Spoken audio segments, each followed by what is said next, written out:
diz que a pauta original é conversarmos sobre a questão da Espanha, a relação com a Espanha, mas eu vou pedir que entre conosco, comigo e o Alexis primeiro, antes de dar as boas-vindas ao Alexis. Aliás, dando as boas-vindas ao Alexis, eu dou as boas-vindas também ao Gustavo Abadi, que nós vamos falar rapidamente com o Gustavo Abadi sobre o acontecimento triste de hoje, que foi o falecimento do Papa Francisco. Gustavo, bom dia ao Alexis. Alexis, Gustavo, vou te dar o microfone primeiro. Fala um pouco para a gente do significado, da causa mortes do Papa e quais são as perspectivas futuras aí. Bom dia, Glauco. Bom dia, Alexis. Minha alegria de estar aqui com vocês, né? Um tema bastante complicado. Até a gente fez um programa anterior sobre isso, né? Sim. E dizer aí como diz o pessoal da coxia, né? Não é um tempo feliz, mas vamos fazer um grande programa. Papa Francisco falece, né? O primeiro pontífice romano latino-americano, o primeiro pontífice romano jesuíta, faleceu aos 88 anos em Roma, às 7h30 da manhã, né? E o cardeal camerlengo Kevin Farrell já anunciou a sua morte, dando start ao processo do conclave. Ou seja, se você entrar agora no site do Vaticano, você vai ver que está escrito lá que a sé está vacante. Isso, Glauco, é causado justamente, então, pela morte do pontífice anterior. Nós já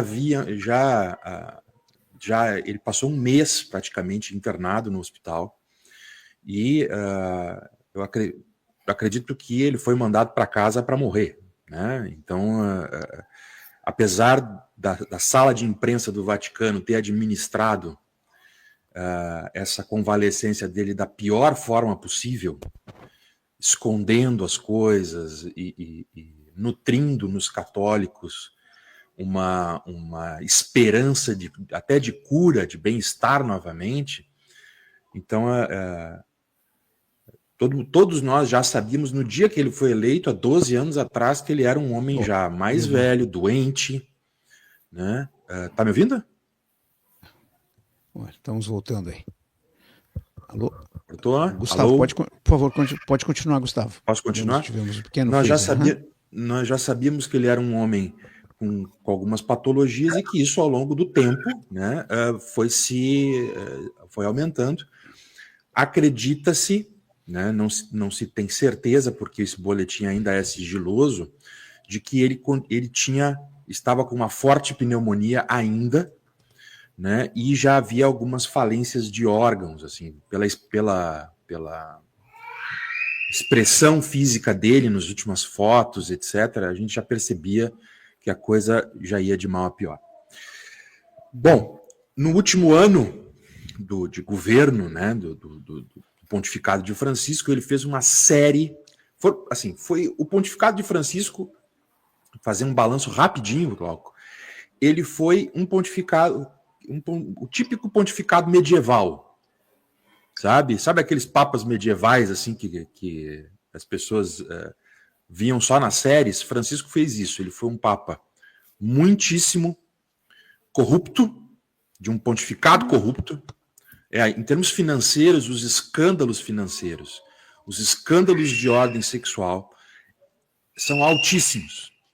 Ele tomou algumas medidas públicas, mas a gente sempre soube que a coisa foi muito mal, né? Por exemplo, nós tivemos um cardeal que foi removido do colégio cardinalício e que foi protegido pelo próprio Papa Francisco por ter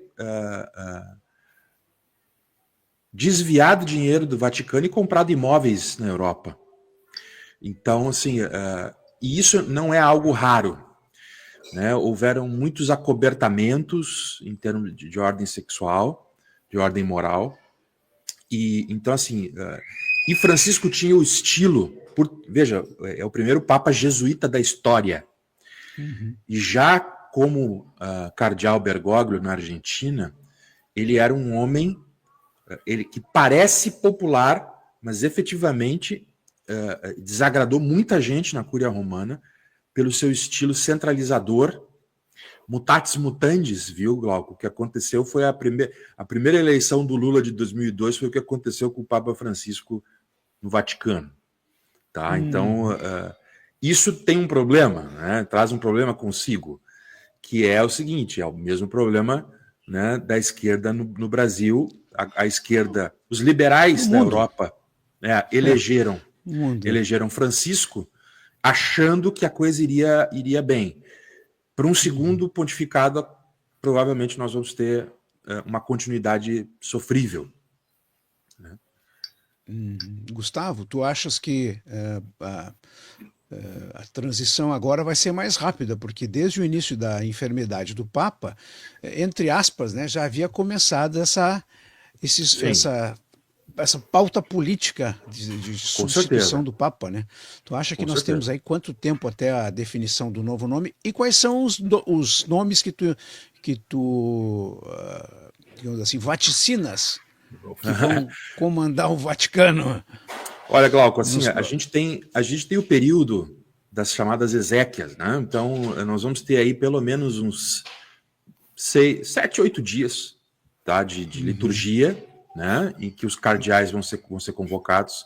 E eu te digo assim, no momento que eles começarem a reunião, em 24 horas nós teremos um Papa novo.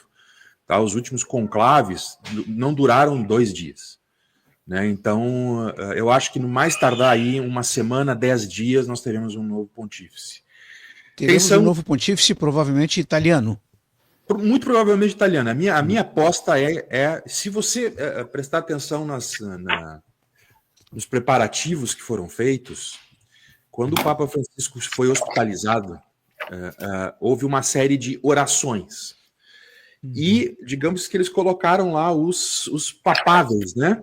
Os papáveis para fazer essas orações, já como uma certa campanha velada.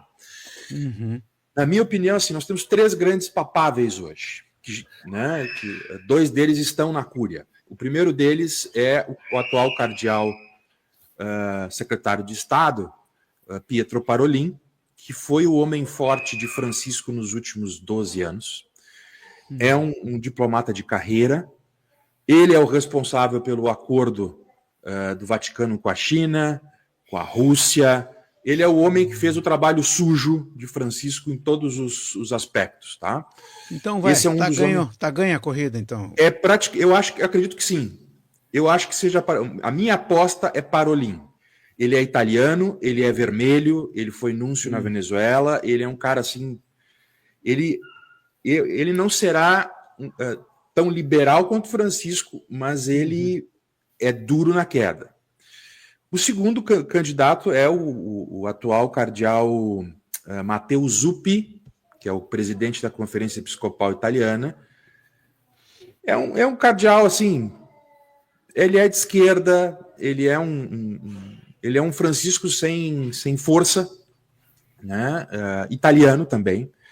Assim, o pontificado de Francisco gerou, tá, na Cúria e nos cardeais uma certa ojeriza por candidatos latino-americanos. Então, pelo menos por isso, graças a Deus, nós não teremos a possibilidade, né, de um Jaime Spengler ou um Leonardo Steiner ser eleito. Mas eles vão estar lá votando, né? E o terceiro candidato é um filipino chamado Luiz Tagle. Eu acho pouquíssimo provável que ele seja eleito. Ele foi um cardeal também muito fiel a Francisco, mas muito inexpressivo em termos mundiais. Então eu fico entre Parolin e Zuppi. E o problema, Glauco, do meu pessimismo ou do meu realismo é o seguinte: o Colégio Cardinalício, os eleitores do Colégio Cardinalício são compostos de cerca de 140 cardeais. Na verdade, assim, eleitores, né? Francisco aumentou enormemente o número de cardeais. Então, nós temos hoje 200 e poucos cardeais. Acima de 80 anos não podem votar.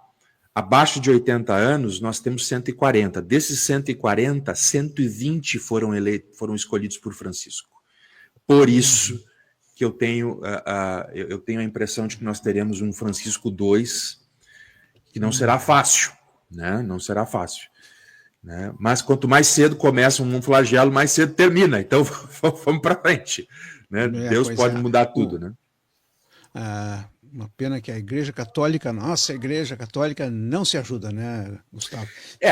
Porque... Em termos de cúpula, desculpa te interromper, Glauco, em termos de cúpula, claro. A coisa está complicada, mas aqui há uma alvíssara. Nós tivemos, agora foi a época, né? Estamos vivendo a Páscoa, o período da Páscoa, nós tivemos a Vigília Pascal.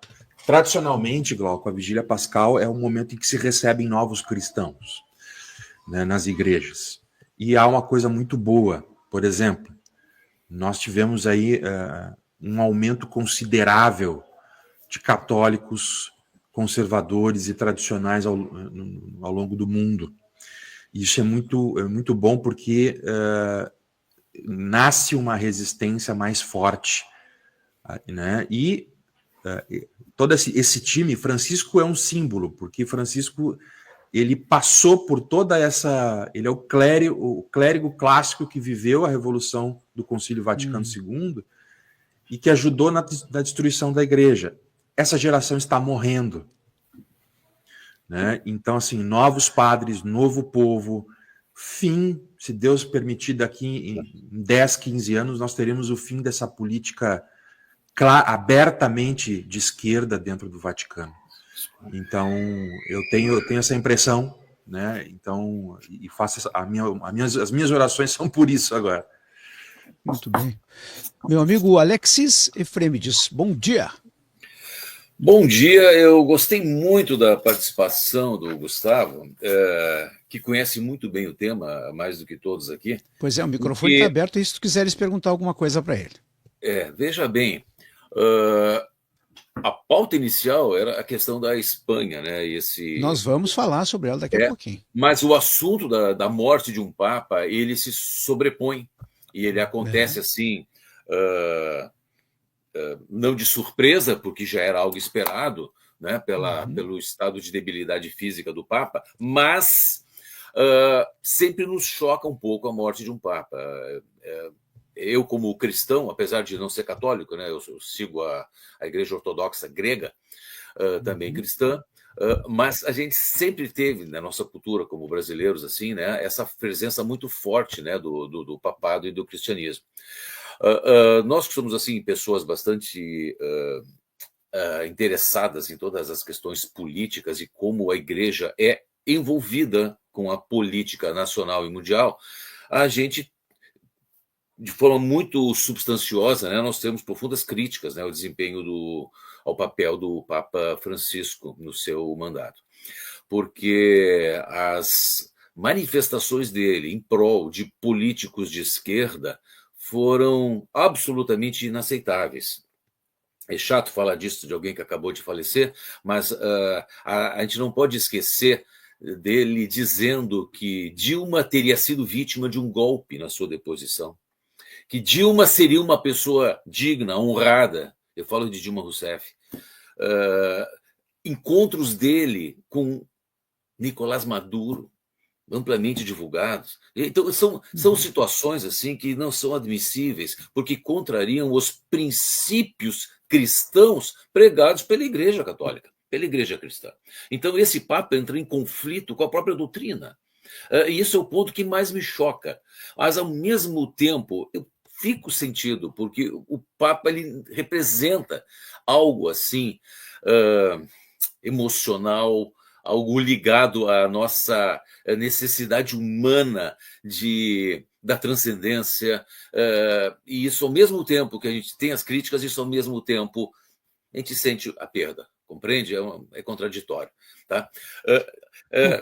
Agora, amenizando um pouco, e até lembrando muito o que o Gustavo falou há pouco, né, que ele colocou já os favoritos, né, as tendências, eu tenho duas questões aí.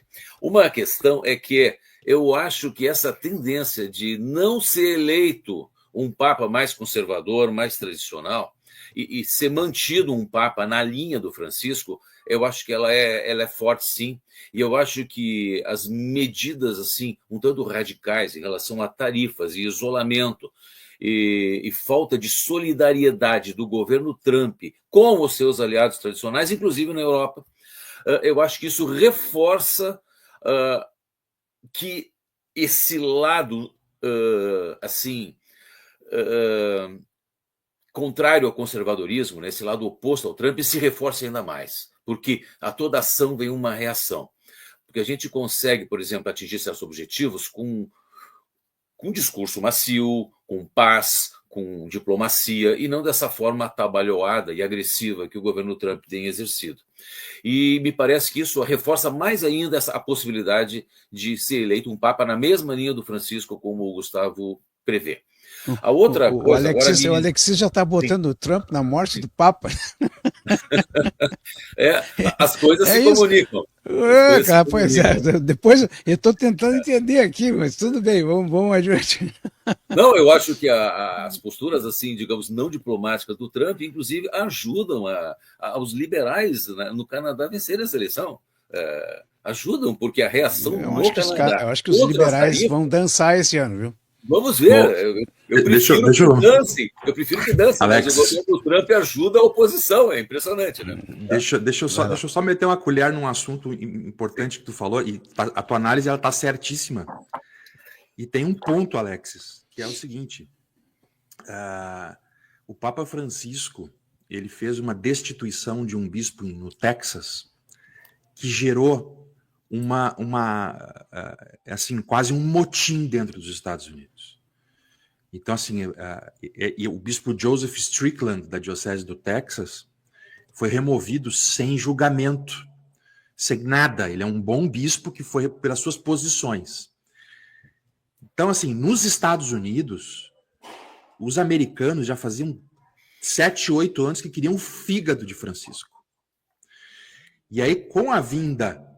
Para você ter uma ideia, quando o presidente Trump assume, Francisco faz uma jogada diplomática enviando o pior núncio, o mais vermelho, para dentro dos Estados Unidos. Então, assim, existe esta batalha campal, ela é forte e tem mais um adendo. Além da remoção do bispo Strickland, uma parte considerável dos fundos do Vaticano vem dos Estados Unidos. E o que acontece? Os americanos católicos começaram assim, bom, se é nesse ritmo que vai a igreja, nós vamos segurar o nosso dinheiro. Bom, batalha armada. Era só esse comentário que eu queria fazer, mas a análise do Efraimides está certa. Eu tinha mais algo interessante agora, que já fizemos, né, as condolências, as introduções, eu acho que, amenizando um pouco, aconteceu uma coincidência de ter sido lançado recém o ano passado e ter sido amplamente divulgado agora, no final de fevereiro, início de março, no concurso do cinema chamado Oscar, o filme Conclave. Então, a morte do Papa Francisco, ela coincide muito com o lançamento o pós-lançamento, né, do filme Conclave. E para quem não assistiu... Inclusive o filipino, viu? A ideia de ter um filipino disputando me deixa preocupado. Mas, exatamente, eu não posso falar mais do que isso, porque eu não vou dar spoiler, porque é um filme que não permite dar spoiler. Com certeza o Gustavo já assistiu também, o Glauco também, mas eu recomendo que assista em primeiro lugar, porque é um ótimo filme. O filme é muito bem feito, a interpretação do Ralph Fiennes como um dos candidatos que não queria ser, mas até, né, a coisa vai se desenrolando, e que era o secretário, né, do Papa falecido, uma interpretação brilhante do ator, Isabella Rossellini também, com um papel muito bem desempenhado, ambos candidatos, né, a Oscar de melhor ator coadjuvante, pois o filme, independente de ser uma obra de ficção, ele mostra, para quem não está acostumado assim a essa profundidade, né, das relações do Vaticano, ele mostra, primeiro, as relações políticas. Segundo, ele mostra o mecanismo interno entre os cardeais, negociando, conversando, inclusive citando no filme cargos, como acontece na política tradicional. cargos e tal. É impressionante, porque por mais que padres, pastores, cardeais dediquem as suas vidas, né, à transcendência, à espiritualidade, não deixam de ser seres humanos e, portanto, sensíveis às fraquezas, né, as fraquezas da carne, as fraquezas do ser humano, as fraquezas materiais. E isso é bem ilustrado no filme. Eu gostei muito, eu recomendo que assistam, tá? E eu peço para todo mundo que assistiu, não dê spoiler para os seus amigos, porque o filme ele precisa desse sigilo, porque o encadeamento ele é muito bonito e vai levando. Não mencione o filipino, não mencione o filipino.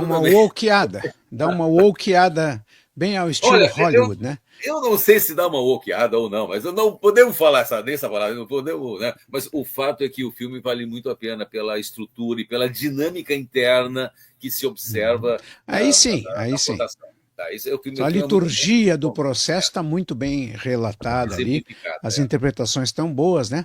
Mas como todo filme, ele tem uma parte lúdica, uma parte né, que tem a parte assim do príncipe e a princesa casar no final, como uma novela, né? É o que eles acabam fazendo no final do filme. Mas chega de spoilers, voltemos aí à vida real. Mas de qualquer maneira, bem lembrado, Alexis, o filme, ele realmente parece uma antecipação do que estava para acontecer a qualquer momento, porque ele já foi feito durante a enfermidade, a problema. É um prelúdio. É um prelúdio, sem dúvida alguma. E ele hoje fica uma coisa associada, né? Que vai ver o conclave. Mas eu só quero, aí eu peço a Deus que, por favor, não dá spoiler! Não dá spoiler! Não vou. Eu só que não siga o filme até o fim. Eu só quero que não siga o filme até o fim, que a gente. Mas de qualquer maneira, amigos, a gente sabe o seguinte: essa é uma questão política, a escolha do novo Papa, a questão da ideologia socialista e o pensamento de esquerda, ele entrou no Vaticano, ele tomou assento, formou equipes dentro do Vaticano. Isso está bem claro, né? O Bergoglio, digamos assim, weaponizou, eu não sei o termo em português, mas ele criou uma casta de comando, de domínio dentro do Vaticano, de pensamento, né? E o que o Alexis falou do apoio a Dilma, recebeu apoio ao Maduro e a total falta de informação proposital, porque não se concebe que um Papa seja tão desinformado. Então, se concebe, neste caso, que o Papa possua um desvio de caráter, né? Para ele conceber a hipótese de que um país inteiro destituiu uma presidente que não tenha sido num processo jurídico perfeito, como foi o nosso caso aqui, como se não tivesse havido o delito das pedaladas fiscais, que todo mundo sabe que houve, a Dilma sabe que houve, né? Assim como dizer que o Maduro o Maduro é um comunista, e como tal comunismo, ele detesta a religião, né? Mas chega uma hora e diz assim, como é que eu concilio as coisas? Como é que eu fico amiguinho de todo mundo, ganho mais eleitor, mais apoiador? Eu vou me aproximar de uma religião. E, infelizmente foi a minha, que o Maduro se aproximou e acabou ganhando espaço, enfim. Mas, como diz rei morto, rei posto, não habemos Papa ainda, logo teremos. Eu vou pedir aí as últimas palavras do Gustavo para eu retomar a pauta com o meu querido Alexis Efremes na segunda metade do nosso Mais Brasil Mundo. Eu queria agradecer aí ao convite, estou sempre à disposição. Nós que agradecemos, querido. O assunto é igreja, o assunto é religião, sempre pode ser. Estamos aí, estamos juntos. E dizer o seguinte, foram 12 anos muito difíceis para quem é católico de verdade, quem é cristão de verdade. Foi muito difícil porque foram muitos excessos, foram muitas coisas erradas sendo ditas, sendo feitas. E o leigo católico ele tem muito pouca coisa para ser feita além da oração. Bom, quando a gente reza, quando a gente ora, a gente apela a quem tem realmente todo o poder. Só que os tempos de Deus são diferentes dos nossos. Pode ser que Deus nos mande um Papa, nos surpreenda e nos mande um Papa bom, né? Seria eu costumo dizer que geralmente é um alinhamento astral quando nós temos um bom papa, um bom bispo e um bom pároco. Isso aí é uma coisa que acontece poucas vezes na vida de um cristão. Mas a gente reza aqui para que, se Deus for nos mandar mais um flagelo, nos ensine a ter um coro mais duro e que a gente tenha coragem de olhar para frente e ajudar a construir na base um futuro mais promissor para a Igreja Católica, para os cristãos em geral. Não dá para ter medo. Esse é Francisco foi capaz de fazer uma coisa que os outros papas não foram. Francisco foi capaz de reunir conservadores, tradicionalistas, gente que não gostava dele, tudo no mesmo grupo. Então, vamos adiante, né? Vamos lá. É isso, Glauco. Obrigado, viu? Um abração aí para o Grego. Obrigado pela tua participação, Abadi. Foi um prazer recebê-lo, é sempre um prazer. E daqui a pouco vamos voltar a falar mais um pouco aí, vamos falar mais densamente e vamos fazer um programa específico sobre essa transição, vamos retomar o assunto, porque esse é um assunto que sim, ele é um assunto geopolítico importante, porque nós não temos hoje a Igreja Católica no poder como nós tínhamos nos tempos mais antigos, né? Mas é importante, sim, é um poder muito importante que continua com uma presença muito forte e não vai deixar de ser uma presença forte. Portanto, é importante que haja um bom líder na Igreja Católica, aquele que leve as coisas de acordo com os valores tão importantes, porque não se pode esquecer esses valores que estão esculpidos na nossa religião e que, se ao mesmo tempo promovem a solidariedade, também bane a desonestidade, bane a mentira, bane o crime, né? Não dá para conceber tudo isso junto na mesma bacia das almas, né? As almas, aí nós vamos ter duas bacias, e a outra bacia vai para uma outra religião, daqui a pouco, que a gente entende o crescimento das religiões que não estejam sob a influência de um papa comunista, deliberadamente comunista e inegavelmente comunista. O que é ruim porque qualquer um que lê qualquer coisa sobre marxismo sabe da incompatibilidade de raiz dessas duas formas de ver o mundo, né? Mas obrigado, Gustavo. Então até brevemente, quando voltaremos a falar. Eu continuo aqui agora com o meu amigo Alexis.